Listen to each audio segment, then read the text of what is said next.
சிறுநீரக செயலிழப்ப தவிர்க்க வல்ல பல மருந்துகளை நான் ஏற்கனவே பேசியிருந்தேன். அந்த பட்டியலில் வரக்கூடிய ஒரு அரிய மருந்து தான் லெஸ்பெடெசா கேப்டிட்டா. பல ஆய்வுகளில் ஸ்டேஜ் 3 ஸ்டேஜ் 4 போன்ற ரீனல் ஃபெயிலியர் பேஷண்ட்ஸோட GFR லெவல் அண்ட் கிரியாட்டின் யூரியாவை ஒரு 3 months கண்டினியூஸாக யூஸ் பண்ணும்போது கிரியாட்டின் யூரியா லெவலை நல்ல விதத்தில் ரெடியூஸ் பண்ணுறதுக்கும் ப்ரோட்டீன் லீக்கேஜையும் குறைக்கிறதுக்கு இந்த மருந்து உதவி செய்திருக்கிற பல ரிசர்ச் டேட்டாஸ் இருக்கு. ஸோ அதை பற்றியும் எப்படி இதில் இருக்கிற ஆக்டிவ் சப்ஸ்டன்ஸ் எப்படி ஒர்க் ஆகுது அண்ட் என்னென்ன டேட்டாஸ் இதுக்கு பின்னாடி ஹெல்ப் பண்ணுது சப்போர்ட் பண்ணுதுன்றதே நான் இந்த வீடியோவில் உங்களுக்கு சொல்ல போகிறேன்.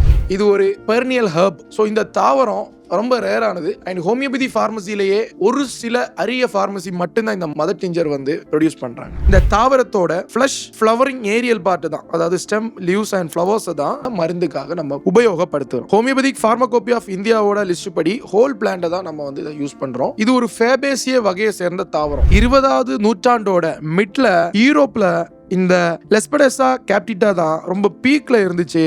குறிப்பா வாவலியா சாப்பிடக்கூடிய தாவரங்கள்ல வந்து ரீனல் ஃபெயிலியருக்கு ஒரு சிறப்பான மருந்தா. இதோட ஆக்டிவ் சப்ஸ்டன்ஸ் வரும்போது லெஸ்பிடின், ரூட்டின், விடெக்சின், அஸ்ட்ராகேலின் போன்ற முக்கிய ஆக்டிவ் சப்ஸ்டன்ஸ் இதுல காணப்படுது. கூட வந்து bro ஆந்த்ரோசைனைட்ஸ் and tannins and கெட்டாகின்ஸ், phenolic ஆசிட்ஸும் சேர்ந்து காணப்படுது. இது எப்படி உங்களோட செயலிழந்த சிறுநீரகத்துக்கு மேல வந்து செயலாட்டுது அப்படின்னா, நாளுக்கு நாள் சிறுநீரக பிரச்சனை ஆரம்பிச்சுது அப்படின்னா செயலிழப்பிற்கான பெர்சன்டேஜ் அதிகரித்து கொண்டே போகும். நம்ம இந்த மருந்தை உட்கொள்ளுற நேரத்துல இது ஒரு அசோட்டிக் ஏஜெண்டா செயல்படுது. இந்த அசோட்டிக் ஏஜென்ட் அப்படின்னு வரும்போது promoting the excretion of nitrogen in the urine. யூரின்ல நைட்ரஜன் அதிகமாக வெளியேற வழிவகை செய்யும். சோ இதன் மூலம் டாக்ஸிக்கான யூரிமிக் வேஸ்டஸ் வந்து பிளட் ஸ்ட்ரீம்ல வந்து அதிகமா தேக்கமடைஞ்சு சிறுநீரக பிரச்சனை மேலும் கூடாம அதை தவிர்க்கிறதுக்கு உதவி செய்யும். அத மாதிரி இது ஏசியை இன்ஹிபிட் பண்ணுது. சோ இதனால ரீனல் பிளட் வெசல்ஸ் ரெசிஸ்டன்ஸை குறைக்குது. இதனால சிறுநீரகத்திற்கு செல்லக்கூடிய ரத்தத்தை தடுக்கிற காரணிகளை தவிர்க்குது. இதன் மூலம் குளோமருலர் ஃபில்ட்ரேட் ரேட் வந்து அதிகமாகும். யூரியா கிரியாட்டின் ரெடியூஸ் ஆக உதவி செய்யும். குறிப்பா இப்படி பண்றது வந்து